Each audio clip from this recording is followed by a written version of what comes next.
isn't it common sense to go wild and fight?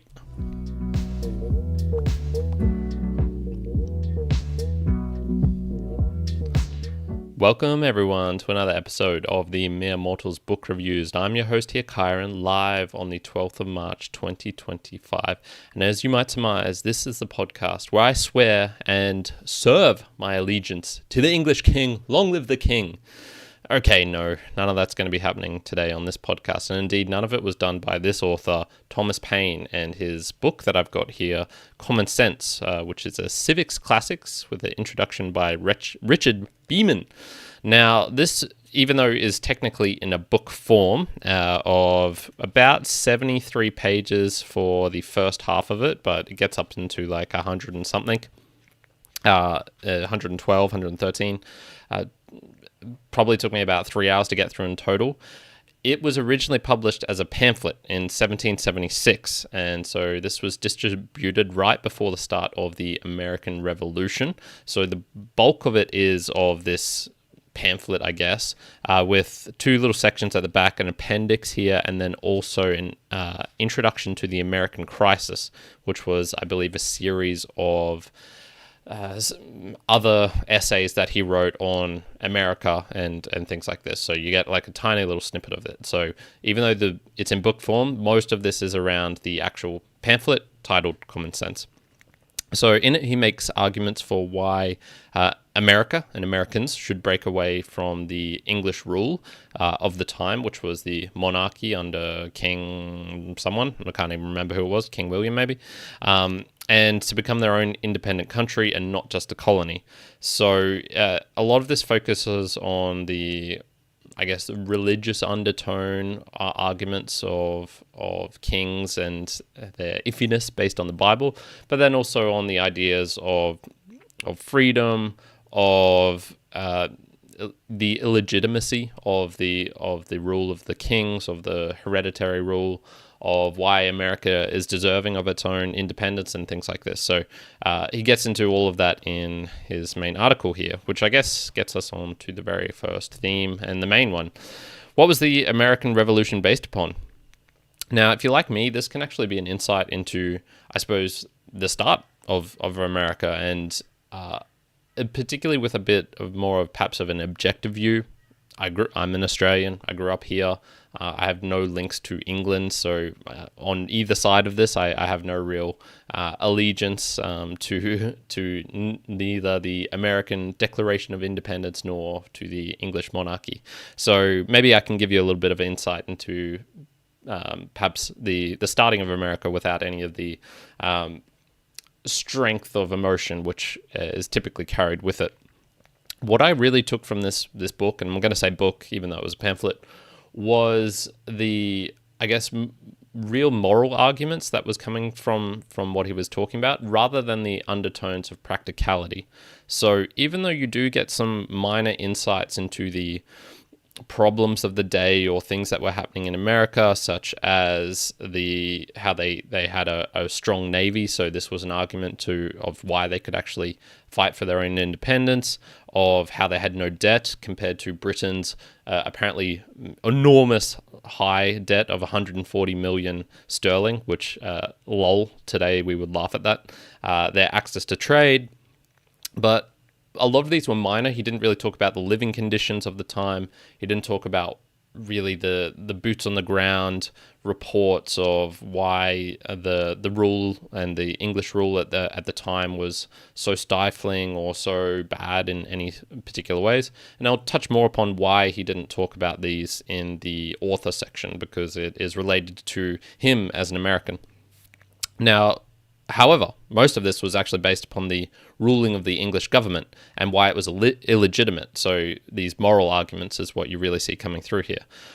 What really stood out for me was right at the start of this pamphlet, this book, he was talking about the religious side of things. And so a lot of his arguments were based on the things that you could get from scriptures. So essentially, list out reasons why you don't want a king. So the corruption, the bribery, the vanity of showmanship, the unearned luxury. But of all of this was saying, like, this is in the Bible, it says this, and quotes off a particular section, and was really using that as the main force of his argument at the start. He does get onto another section slightly after this, and which is talking more about, I guess, what you would call just general morals, because he doesn't link them to a religious undertone. So this was like the ruffian origins of William the Conqueror, the lack of reason in trusting hereditary succession, how monarchy has not prevented civil wars or rebellions. So he was, I guess, dismantling the standard tropes of arguments at the time of why English rule is good, and why having a king in particular is good, even though, of course, the English system was not only a monarchy, but it had the House of Commons and things like this. So they did have another form of government I wouldn't say in opposition to the king, but there was a joint kind of rule going on. What I actually found a little bit disappointing from this was that he started off with the religious undertone. It was almost like the qualities, the moral arguments of fairness, of what is just, of what is right, were needed to be couched in this religious section. And I get it. At the time, religion was everywhere, and you couldn't escape it. So you had to talk about it, and likely he was very religious himself, although some of his later works would also indicate that perhaps he wasn't. It was, for me, it was just interesting that they couldn't stand on their own ground, that the qualities that you might think were important to human beings had to be couched in moral reasons rather than for them standing on their own. But that's just me. And I guess what actually also stood out was that he was using these, and it wasn't, even though he was calling for a revolution in a certain sense, he wasn't calling for it just because America was in a position where they could, i.e., they had the force to actually be able to do it and have a decent crack at it. It certainly wasn't certain at the time. That was probably another thing, which was the timing of it was discussed frequently in the book, where he's like, we probably should have done this a little bit earlier, but now's a good a time as ever, and it needs to be done. And a lot of people were saying, oh, we'll leave it for our kids to do, or if we just leave it a bit longer, it'll be easier, things like this. And he was kind of arguing, no, like, the time is now. To take a painful break is what we need to do. And it's better that we do it so that we can save our children from having to do it, which I thought was actually rather a noble thing to be arguing for. And that might have actually had quite a bit of weight, because apparently this book was, in terms of the historical context, all of the patriots and the revolutionists actually read this pamphlet, and it was quite influential. So with all of that being said, there actually wasn't that much about the good things in terms of independence and why it would be good. He focused pretty much exclusively on the negative things happening at the time. So in the second paragraph, for example, of the actual Common Sense, he writes this.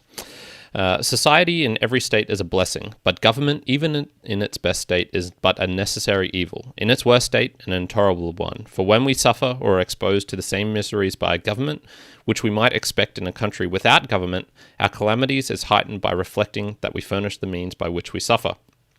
And then goes on to talk more about government. And that's pretty interesting, because it pretty much follows my general thought, which is, governments are a necessary evil. Even the necessary part of that I question sometimes.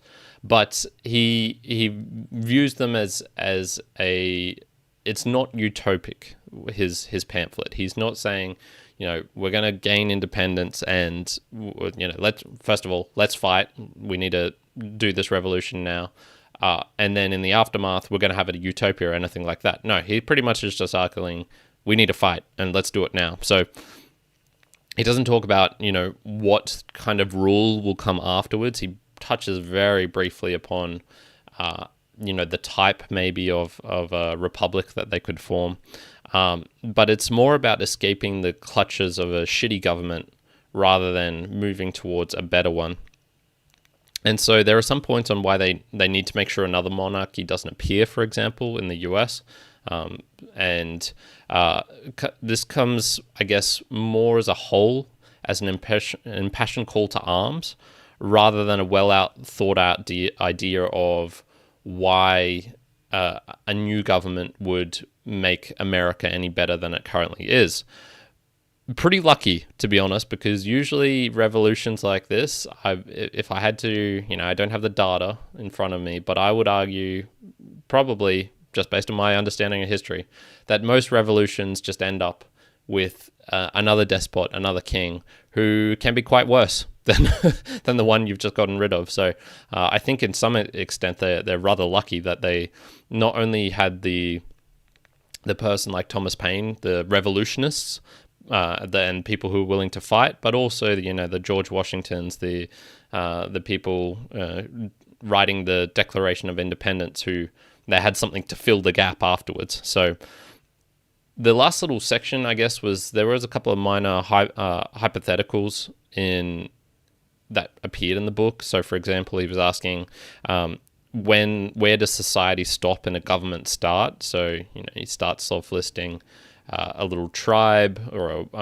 not even that, a one person, and then you get two people, and you're maybe making a log cabin. Then you get a couple more, and you're making like a little a band, I guess you'd call it, and then you have a little more, and it's becoming more into like a little commune, then a little more, and then it's becoming to a village. And at what point does government actually become a thing versus just interpersonal relations? And I thought that was kind of interesting. I'd never actually seen the build up in that extent, especially when it's related to the American style of government. Probably a question deserving of its own book. There was a couple of other things. He was talking about they were calling themselves Americans and not Britons. What would have changed if they had viewed themselves as Britons? And I imagine when they first arrived there in, I'm not sure, 1600s maybe. I actually have no idea when the first Americans arrived. The first Britons arrived in America. But obviously over time, as you're born and raised in a different country or a different land, you start to view yourself as a person of that land rather than as a displaced Briton. So would that have changed things? How has America managed to remain as this kind of single unit rather than splintering off into the European style things? It's rather interesting. I wouldn't mind reading more about that. If they had fought for independence earlier, what would have happened? If they'd fought for it later, what would have happened? These are kind of hypotheticals that come up with this because it's history, and it's interesting to have a think about, what would have happened if this had been different, or if this had been different. So yeah, let's jump onto the author, some extra details. Mr. Thomas Paine, without the E, was born in England in 1737. And to be honest, this dude had a pretty lousy life, especially, I guess, up until the publishing of this pamphlet here. So his father was a staymaker, which I learned is actually a corset maker. So, those bodices for women. And he flitted between this and privateering, so jumping on ships and doing being a sailor, and being an excise officer in England, with the classic things of having a wife and an unborn child who died in labor, which was very, very common at the time. And his life just seemed pretty miserable, to be honest. He started writing when he was an excise officer and actually got in trouble because he spent more of his time petitioning and writing than actually doing his job. He came across, I guess, just from my brief readings of him, as a kind of like a wily character, a bit certainly independent and probably a bit too much for his own good. He met Benjamin Franklin at some point when he was in America and got a letter of recommendation. And so at the age of 37 was actually when he went to the United States, or it wasn't called the United States at that time, went to the New England, the new country. And he wrote his pamphlet there only after being there for like half a year or something like that. So you can kind of see maybe why he wasn't making arguments based on the current situation in America, because he'd just arrived there. Like he hadn't even gotten to see the lay of the land, or probably even know the different towns and Boston and Philadelphia and all of these places. So kind of interesting in that respect that one of the most well-known and call to arms for American independence actually came from a British dude who'd only just arrived there.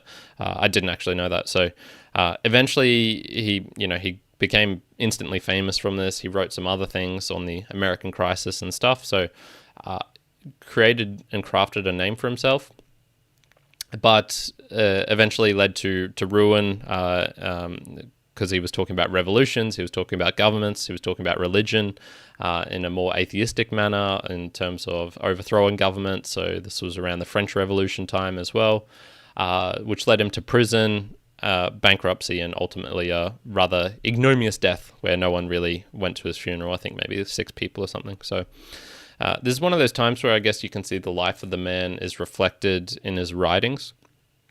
He certainly had strong ideas and this moral undertones, and was a great writer, and so probably maybe was a great kind of speech maker as well. Certainly if he was able to become friends with Benjamin Franklin, he most likely was a man of character, but I think the parts of his personality were probably abrasive and led to ostracism. So he can start off some of his writings with brilliant works, and writings such as Europe, Not England, is the parent country of America. I thought this was a really interesting insight.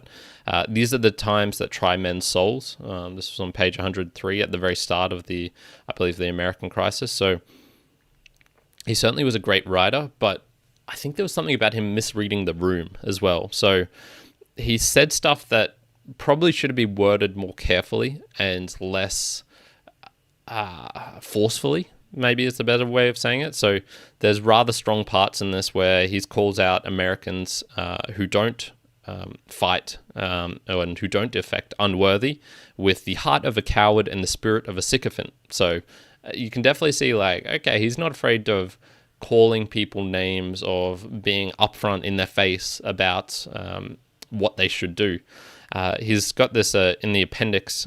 He's got this epistle to Quakers, which is essentially a mini letter that he wrote to Quakers at the time, arguing for why they should fight for independence as well. And he's really reasonable and kind of respectful and courteous at the start of it.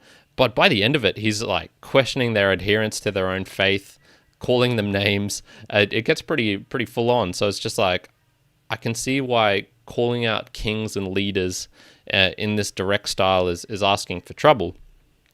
Which, on a stylistic note, you might notice in the book is that there's certain words, nouns, which are dashed out, and you'll only see the first letter. So it might be a K, then a long dash, and then there's apostrophe S, and it's pretty easy to fill in. Obviously, this stands for kings, and this happened multiple times throughout the book in terms of particular people's names. Kings and Britons were the main ones that you would notice, and the reason for this was due to libel and treason laws at the time, where you could get in trouble for directly naming people, and so people who were creating pamphlets and books would use this kind of, everyone knows what the word means, but you still have to do it like this, so you have an argument as to why. Oh no, maybe I was going to say, I don't know, kingfishers instead of kings. And so kudos to the man. He certainly took big risks, and they paid off for him for a short time with the renowned, and the American Revolution went well. If it didn't, man, he probably would have been right up there in terms of enemy number one for Britons to start putting in jail and cutting off the heads of people for daring to revolt against the empire. But you best be prepared for people to attack back if you're attacking them. And I think he lacked the charm and wit of some of his contemporary writers at the time. So this might have been the Jonathan Swifts or the Voltaires.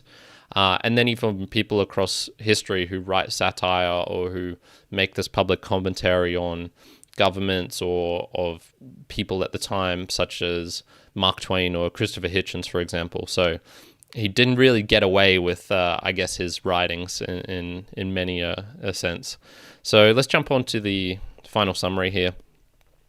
Look, it was refreshing to hear not only the kind of pacifist non-intervention call out as an American, because good Lord, you don't really see much of that nowadays, but also the underlying tone of being the underdog. America at the moment is such a big behemoth superpower that it's kind of fun to see it as the small underdog, fighting for what they believe is right. And he had a good list of reasons in the book for it. It's certainly more of an incendiary book or a pamphlet designed to get people motivated and for action. And even though it's political, it's kind of not political commentary in a sense. So it's talking more about the overarching themes, larger than life, rather than this person said this thing or this one particular policy of King Charles or King William or King whoever is so bad and he's a bad person and things like that. So a useful insight into the origins of America. As a standalone work, look, I'm kind of rating it as average. It's a little bit hard to read. It's not too bad. You can certainly get through it, but just the way he words things, the length of sentences, there's stuff in there where it's like, it's not the easiest of reads, it's not the worst as well. And it's, I guess, a bit chaotic. Usually leads to worse outcomes if you're calling for revolt. So this is more the standard of like, this guy got lucky that it turned out well for his country, rather than just another jackass calling for destruction, and destruction comes and everyone's worse off for it. So an interesting insight into history. I'm going to give it, 5.5 out of 10. Common Sense by Thomas Paine, with the additional appendices and stuff like that. Similar books, it's kind of like actually George Orwell's Coming Up for Air, in that you can sense the feeling in the air of war, of revolution, of something big is going to happen. And Coming Up for Air, he wrote just before World War II. Kind of an average book as well, in essence. Like, I'd probably give it a very similar score, like 5.5 out of 10, in that it wasn't an amazing book, but it does give an insight into kind of history and feeling of the time, of revolution, of warfare, of what people feel at the time. And in terms of style of writing, check out Benjamin Franklin's autobiography and you'll get a very similar style of the writing. So those are the kind of things I would recommend from that. Value for Value. There's a Value for Value podcast. I put all of this out there anytime, for anyone, anyhow, any place, anywhere, both as the video and as the audio versions. And, for all of this value I'm providing, I just ask that you provide some back in return. And what was this podcast worth to you? Did you enjoy it? And so there's many ways you can do this. Time, sharing it with a friend, word of mouth is really big. So letting someone know of the book reviews channel, of the Mere Mortals book reviews, and why you enjoy them. You can also do the like, share, subscribe, all those sorts of things. Talent, give me some book recommendations. What would you like to see covered on this channel? Give me some books that you think I would enjoy based on previous ones, or ones that I would hate based on previous ones. All these sorts of things I find immensely valuable. So reaching out via a comment down below or via any of these social media channels, joining us in on our Discord. We tend to discuss books in there a little bit as well. And then finally, Treasure. There is a PayPal link down below which you can use, or if you go to meremortalspodcast.com/support, there's a couple of other options there as well.